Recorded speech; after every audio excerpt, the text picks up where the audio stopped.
ജയിച്ചേ പറ്റൂ. ഇതൊരു വലിയ വേർഡാണല്ലേ മക്കളെ. നമ്മുടെ ലൈഫിൽ നമ്മൾ മുമ്പോട്ട് പോകുമ്പോൾ അല്ലെങ്കിൽ നമ്മൾ ആഗ്രഹിക്കുന്ന ഒരു കാര്യം എന്ന് പറയുന്നത് നമ്മൾ ചെയ്യുന്ന എല്ലാ കാര്യത്തിലും നമുക്ക് ജയം നേടുക എന്നുള്ള ഒരു കാര്യം തന്നെയാണ്. പക്ഷേ ഒരുപാട് കാര്യങ്ങളിൽ നമുക്ക് തോറ്റു പോവേണ്ട അവസരങ്ങൾ നമ്മുടെ ലൈഫിൽ വരും. എന്ന് വെച്ചിട്ട് നമ്മുടെ ലൈഫ് പോയി അല്ലെങ്കിൽ നമ്മൾ ഇനി തോറ്റുപോയും അല്ലെങ്കിൽ നമ്മളൊരു തോൽവിയാണ് എന്നുള്ള രീതിയിൽ നമ്മൾ മുമ്പോട്ട് പോവുകയല്ല ചെയ്യേണ്ടത്. ആ മിസ്റ്റേക്സിൽ നിന്നും എന്തുകൊണ്ട് ഞാൻ തോറ്റുപോയി, പല കാരണങ്ങളായിരിക്കാം. ചിലപ്പോൾ നിങ്ങൾ വരുത്തിയ മിസ്റ്റേക്ക് ആയിരിക്കാം, അല്ലെങ്കിൽ ചുറ്റുപാടിൽ നിന്നും ഉണ്ടായിട്ടുള്ള പല കാരണങ്ങൾ കൊണ്ടായിരിക്കാം നിങ്ങൾ തോറ്റുപോയിട്ടുണ്ടാവുക. സോ ആ മിസ്റ്റേക്സ് മനസ്സിലാക്കി അത് മാറ്റിക്കഴിഞ്ഞാൽ നമുക്ക് ഉറപ്പായിട്ടും അടുത്തത് നമുക്ക് ജയിക്കാൻ വേണ്ടി ഉറപ്പായിട്ടും പറ്റും. യെസ്. അപ്പോൾ ഇപ്രാവശ്യം നോക്കുകയാണെന്നുണ്ടെങ്കിൽ നമ്മുടെ ഈ ഒരു ഓണ പരീക്ഷയ്ക്കാണ് നമ്മൾ ചെറുതായിട്ടെങ്കിലും ആ ഒരു ഫെയിലിയർ നമ്മൾ ഫേസ് ചെയ്തത് അല്ലേ. ഇപ്പോൾ പലരുടെ കേസ് നോക്കുകയാണെന്നുണ്ടെങ്കിൽ ഒരുപാട് കുട്ടികൾ പരീക്ഷയുടെ തലേ ദിവസമായാലും അല്ലെങ്കിൽ അതിന് തൊട്ട് മുന്നുള്ള കുറച്ച് ദിവസങ്ങളായാലും നല്ലോണം ഒരുപാട് നേരെ കുത്തിയിരുന്ന് പഠിച്ചിട്ടുണ്ടായിരുന്ന ഒരുപാട് മക്കളുണ്ട്. പക്ഷെ അവർക്കൊന്നും വിചാരിച്ച ആ ഒരു മാർക്ക് സ്കോർ ചെയ്യാനായിട്ട് സാധിച്ചിട്ടില്ല ഇപ്രാവശ്യം. അപ്പം നമ്മൾ നോക്കേണ്ടത് എവിടെയാണ് നമുക്ക് മിസ്റ്റേക്ക് പറ്റിയതെന്നാണ്.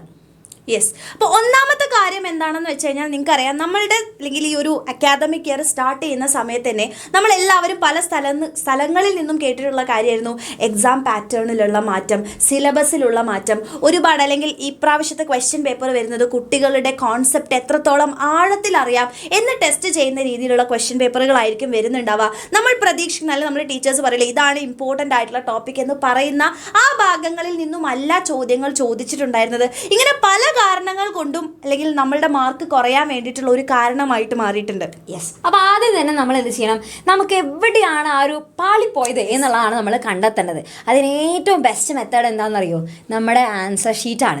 അതായത് നമ്മൾ പണ്ടൊക്കെ മിസ്സായാലും പണ്ടൊക്കെ ചെയ്തിരുന്നത് എന്താണെന്ന് വെച്ചാൽ നമ്മൾ വിചാരിച്ച ആ ഒരു മാർക്ക് കിട്ടിയിട്ടില്ല എന്നുണ്ടെങ്കിൽ പിന്നെ നമുക്ക് ആ ആൻസർ ഷീറ്റ് നമ്മൾ തൊട്ടേ നോക്കിയില്ല, നമുക്ക് അതിനോട് എന്തോ ഒരു അർപ്പ് പോലെയാണ്, തീരെ ഇഷ്ടമല്ല. ചിലപ്പോൾ അത് കത്തിച്ച് വരെ കളയാനുള്ള ഒരു ടെൻഡൻസി നമുക്ക് ഉണ്ടാക്കി, ഇനി കാണേ വേണ്ടെന്ന് ആലോചിച്ചിട്ട്. പക്ഷെ അങ്ങനെ ചെയ്യരുത്. നിങ്ങൾ എന്ത് ചെയ്യുക, നിങ്ങളുടെ കയ്യിൽ നിങ്ങളുടെ ആൻസർ ഷീറ്റ് ഉണ്ടെന്നുണ്ടെങ്കിൽ അതൊന്ന് തുറന്നു നോക്കുക, അതൊന്ന് വായിച്ചു നോക്കുക.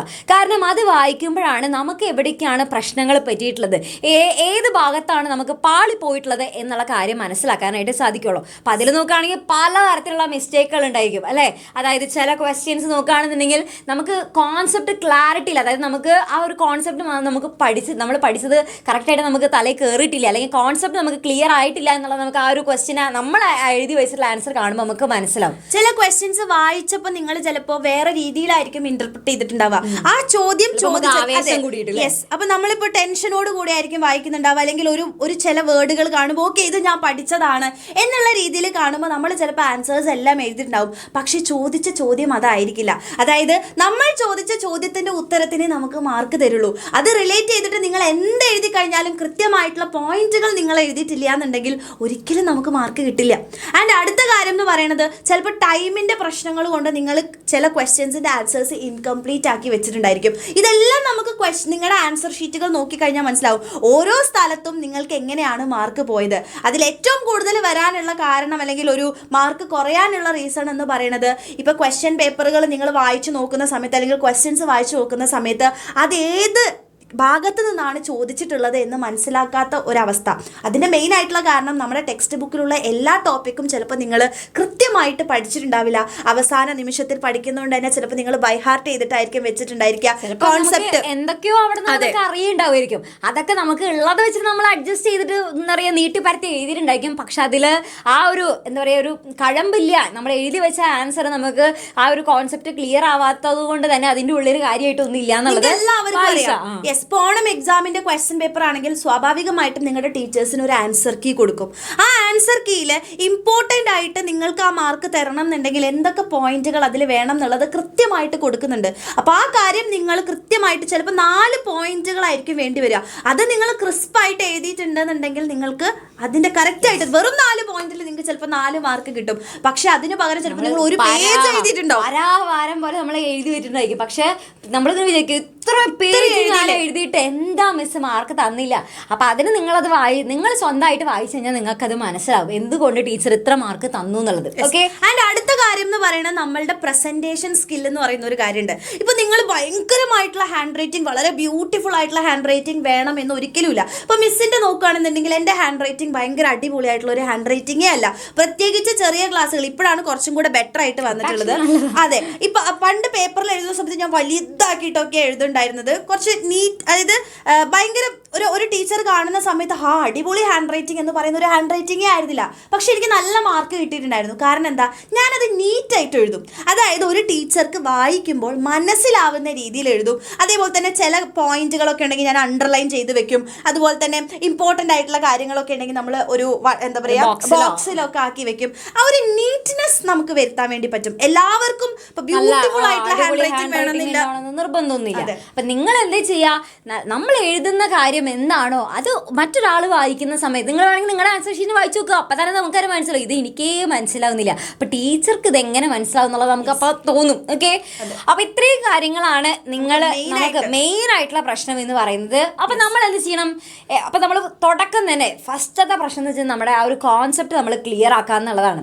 ഓക്കെ, അതിന് നിങ്ങൾ എന്താ ചെയ്യേണ്ടത്, ഏറ്റവും ബെസ്റ്റ് ക്ലാസ് തന്നെ കാണാം. ഓക്കെ, അപ്പൊ നിങ്ങൾക്ക് വേണമെന്നുണ്ടെങ്കിൽ നമ്മൾ ഫ്രീ ആയിട്ടാണ് യൂട്യൂബിൽ ക്ലാസ് കൊടുക്കുന്നത്. ആ യൂട്യൂബിലെ ക്ലാസ്സുകൾ നമുക്ക് കാണാം. പക്ഷെ യൂട്യൂബിലാകുമ്പോൾ നമുക്ക് കുറച്ച് ലിമിറ്റേഷൻസ് ഉണ്ട്. ഇപ്പോൾ ടെക്സ്റ്റ് ബുക്കിൽ എല്ലാ കാര്യങ്ങളും അല്ലെ വള്ളി പുള്ളി തെറ്റാതെ നമുക്ക് ഫുൾ ഇരുന്ന് പറയാനുള്ള നേരമൊന്നും നമുക്ക് യൂട്യൂബിൽ ഉണ്ടാവില്ല. പക്ഷെ നിങ്ങൾക്ക് അങ്ങനെ ഡീറ്റെയിൽ ആയിട്ടുള്ള ക്ലാസ് ആണ് വേണ്ടത്. കാരണം ഇപ്പം നമുക്ക് ക്വസ്റ്റ്യൻസ് വരുന്നത് മറിച്ചും തിരിച്ചും ഒക്കെയാണ്. അപ്പോൾ അതുകൊണ്ട് ഡീറ്റെയിൽ ആയിട്ടുള്ള ക്ലാസ് വേണമെന്നുണ്ടെങ്കിൽ നിങ്ങൾക്ക് എന്തിൽ ജോയിൻ ചെയ്യാം, നമ്മുടെ എക്സാമിനറിൻ്റെ ബാച്ചിൽ ജോയിൻ ചെയ്യാം.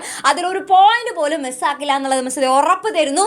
ഒരു പോയിന്റ് പോലും മിസ്സാക്കാതെ കംപ്ലീറ്റ് എല്ലാ കാര്യങ്ങളും നിങ്ങൾക്ക് എക്സാമിന് വേണ്ട എല്ലാ കാര്യങ്ങളും അവിടെ പറഞ്ഞിരുന്നായിരിക്കും. യെസ്, പിന്നെ അടുത്ത കാര്യം എന്ന് പറയുന്നത് നിങ്ങൾക്ക് നോട്ട് ഉണ്ടാക്കുക എന്നുള്ളതാണ് അല്ലേ. ടെക്സ്റ്റ് ഇപ്പോൾ നിങ്ങൾ ആലോചിച്ച് നോക്കുക, ഒരു എക്സാമിന് വേണ്ടി പഠിക്കുകയാണെന്നുണ്ടെങ്കിൽ നിങ്ങൾ ടെക്സ്റ്റ് ബുക്ക് തുറന്ന് പഠിക്കുന്ന സമയത്ത് അവിടെ കുറേ ചോദ്യങ്ങളായിരിക്കും, ഇമ്പോർട്ടൻ്റ് അല്ല പല രീതിയിലുള്ള കാര്യങ്ങളുണ്ട്. നമുക്ക് വേണ്ടതും വേണ്ടാത്തതുമായിട്ടുള്ള കുറേ കാര്യങ്ങളുണ്ടാവും. പക്ഷേ അതിൽ നിന്ന് നമ്മൾ പ്രോപ്പർ ആയിട്ടുള്ള നോട്ട് ഉണ്ടാക്കി എടുക്കുക എന്നുള്ളതാണ് ഏറ്റവും ഇമ്പോർട്ടൻ്റ് ആയിട്ടുള്ള കാര്യം. അപ്പോൾ ഈ ഒരു നോട്ട് നിങ്ങൾ സ്വന്തമായിട്ട് ഉണ്ടാക്കുക എന്ന് പറയുന്നത് അത്ര അല്ലെങ്കിൽ സിമ്പിൾ ആയിട്ടുള്ള ഒരു കാര്യമല്ല. പക്ഷേ ഇത് യൂട്യൂബ് ക്ലാസ്സുകളിലും നമ്മൾ ഈ പറയുന്ന പോലെ ടെക്സ്റ്റ് ബുക്കിലുള്ള ക്വസ്റ്റ്യൻസിന്റെ ആൻസേഴ്സ് ഒന്നും അവിടെ പ്രൊവൈഡ് ചെയ്യുന്നില്ല. ഓക്കെ, അതൊക്കെ നിങ്ങൾക്ക് വേണമെന്നുണ്ടെങ്കിൽ നമ്മുടെ ഈ നോട്ട് നമ്മൾ പ്രൊവൈഡ് ചെയ്യുന്നു. യെസ്, അപ്പൊ അതിൽ നിങ്ങൾക്ക് ആ നോട്ട് നോക്കി വായിച്ച് പഠിച്ചാൽ മാത്രം മതി. അത്രയും സമയം നിങ്ങൾക്ക് ലാഭമായി.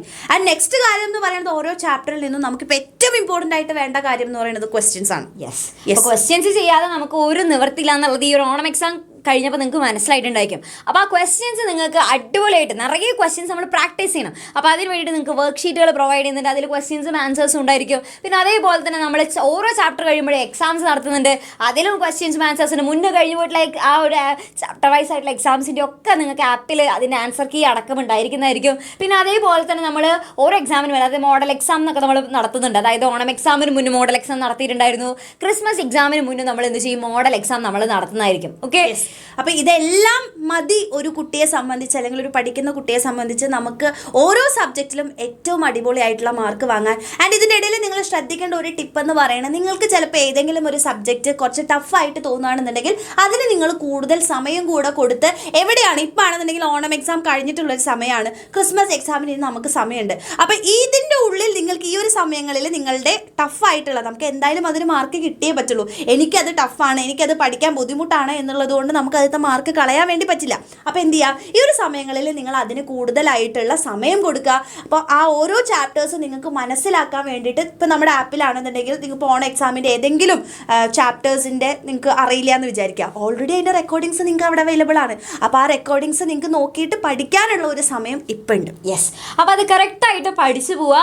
കറക്റ്റ് നിങ്ങൾക്ക് ടൈം ടേബിൾ ഒക്കെ തരുന്നുണ്ടായിരിക്കും. ആ ടൈം ടേബിൾ അനുസരിച്ച് കറക്റ്റായിട്ട് പഠിച്ചു പോവുക. ജോയിൻ ചെയ്യാൻ ആഗ്രഹമുള്ളവർക്ക്, അതായത് ഇനിയെങ്കിലും കറക്റ്റ് ടൈം ടേബിൾ അനുസരിച്ച് പഠിച്ചു പോകണമെന്നാണെങ്കിൽ ഈ താഴെ ഇവിടെ സ്ട്രിപ്പ് നമ്മൾ ഇവിടെ നിന്ന് കാണുന്നില്ലേ, അപ്പോൾ ആ ഒരു നമ്പറിലേക്ക് എൻ്റെ കുട്ടികൾ എന്ത് ചെയ്യുക, ജസ്റ്റ് ഒരു ഹായ് മെസ്സേജ് അയച്ചാൽ മതി. കംപ്ലീറ്റ് ഡീറ്റെയിൽസ് പറഞ്ഞു തരും. നിങ്ങൾക്ക് എന്തെങ്കിലും ഡൗട്ട് ഉണ്ടെങ്കിൽ അപ്പോഴും അവരുടെ അടുത്ത് ചോദിച്ച് എല്ലാം മനസ്സിലാക്കിയിട്ട് ജോയിൻ ചെയ്യാം. ആൻഡ് ഓൾസോ ഇന്ന് നിങ്ങളൊരു പ്രതിജ്ഞ എടുക്കുക. അതായത് ഇന്ന് മുതൽ നിങ്ങൾ ക്രിസ്മസ് എക്സാമിന് വേണ്ടിയിട്ട് ഡെയിലി കുറേ സമയം ഇരുന്ന് പഠിക്കണം എന്നൊന്നും നമ്മൾ പറയുന്നില്ല. പക്ഷേ ഒരു മണിക്കൂറെങ്കിലും നിങ്ങൾ അല്ലെങ്കിൽ ഒരു 1.5 മണിക്കൂറെങ്കിലും നിങ്ങൾ കുറച്ച് ഹയർ ക്ലാസ്സുകളിലുള്ള കുട്ടികളാണെന്നുണ്ടെങ്കിൽ ഒരു 2 മണിക്കൂർ, അതായത് ഇപ്പോൾ ഒരു 9-10 ക്ലാസ്സിലുള്ള കുട്ടികളാണ് ഇത് കാണുന്നതെന്നുണ്ടെങ്കിൽ എന്തായാലും ഒരു 2 മണിക്കൂർ നിർബന്ധമായിട്ടും പഠിച്ചേ പറ്റും. ഹയർ സെക്കൻഡറിയിൽ അത് +1 +2 മക്കളൊക്കെ ആണെന്നുണ്ടെങ്കിൽ നിങ്ങൾക്ക് നമ്മൾ പറഞ്ഞു തരേണ്ട ആവശ്യമില്ല. നിങ്ങൾക്ക് എത്രത്തോളം സമയം ഒരുപാട് സമയം പഠിക്കാൻ പറ്റുമോ അത്രയും സമയം ഇരുന്ന് പഠിക്കാൻ വേണ്ടി തയ്യാറാകുക. നിങ്ങളുടെ കാലിബർ അനുസരിച്ച് നിങ്ങൾ എത്ര സമയം ഇരുന്ന് പഠിക്കണം എന്നുള്ളതിൽ മനസ്സിലാക്കുക. സമയത്തിൽ ഓരോരുത്തർക്കും ഓരോ ടൈം ആയിരിക്കും. ചിലർക്ക് കുറേ നേരം ഇരിക്കേണ്ടി വരും പഠിക്കാൻ. മിസ്സൊക്കെ ആണെങ്കിൽ അങ്ങനെ തന്നെയാണ്. ഒരു ടോപ്പിക്ക് പഠിക്കണമെന്നുണ്ടെങ്കിൽ അത്യാവശ്യം സമയം എടുക്കേണ്ടി വരും. അപ്പം നമ്മുടെ ആ ഒരു നമുക്ക് എത്ര സമയം എടുക്കുന്നുണ്ട് എന്നുള്ളത് മനസ്സിലാക്കിയിട്ട് അതിനനുസരിച്ച് നമ്മൾ പഠിക്കാനിരിക്കാം. ഓക്കെ, അപ്പൊ ഇത്രയേ ഉള്ളൂ. നിങ്ങൾക്ക് ഇമ്പോർട്ടൻ്റ് ആയിട്ടുള്ള എല്ലാ കാര്യങ്ങളും നമ്മൾ പറഞ്ഞു, നിങ്ങൾക്ക് ഈ ഇൻഫോർമേഷൻസ് ഒക്കെ പറഞ്ഞിരുന്നുണ്ട്. അപ്പൊ നിങ്ങൾ എന്ത് ചെയ്യുക, അതിൽ കറക്റ്റ് ആയിട്ടുള്ള നിങ്ങൾ സെലക്ട് ചെയ്ത് പഠിക്കുക. അത്ര മാത്രമേ നിങ്ങൾ ചെയ്യണ്ടുള്ളൂ. നമ്മൾ അനലൈസ് ചെയ്തിട്ട് എന്ത് മിസ്റ്റേക്ക് ആണ് നിങ്ങൾക്ക് പറ്റിയിട്ടുണ്ടായിരുന്നത് ഈ ഒരു ഓണം എക്സാമിന് എന്നുള്ളത് ഉറപ്പായിട്ടും ഒന്ന് കോമെന്റ് ചെയ്യുക. ആൻഡ് ഒരുപാട് കോമെന്റ്സ് നിങ്ങൾക്ക് കാണാൻ പറ്റും. നിങ്ങളെ പോലെയുള്ള മിസ്റ്റേക്സ് വരുത്തി ഒരുപാട് കുട്ടികളുടെ കോമെന്റ്സ് നിങ്ങൾക്ക് കാണുമ്പോൾ എന്നെ പോലെ ഒരുപാട് കുട്ടികളുണ്ട്. അപ്പോൾ നിങ്ങൾ അത് മനസ്സിലാക്കണം. നിങ്ങൾ ഒറ്റയ്ക്കല്ല എന്നുള്ള ഒരു കാര്യം നമുക്ക് മനസ്സിലാവും. അത് നമുക്ക് തിരുത്താവുന്നേ ഉള്ളൂ എന്നുള്ളത് നമുക്ക് മനസ്സിലാക്കാം. അപ്പൊ ആ പറഞ്ഞ കാര്യം എന്ത് ചെയ്യുക, നിങ്ങൾക്ക് പറ്റിയിട്ടുള്ള മിസ്റ്റേക്സ് കമന്റ് ബോക്സിൽ കമന്റ് ചെയ്യുക. അപ്പൊ അങ്ങനെയാണെന്നുണ്ടെങ്കിൽ നമ്മൾ ടാറ്റ ബൈ ബൈ പറഞ്ഞിട്ട് പോവാണ്. എല്ലാവരെയും നമ്മുടെ ബാച്ചുകളിലേക്ക് വെൽക്കം ചെയ്യാണ്. ഉടനെ തന്നെ ബാച്ചിലേക്ക് അഡ്മിഷൻ എടുക്കുക. അടിപൊളിയായിട്ട് പഠിച്ചു തുടങ്ങുക.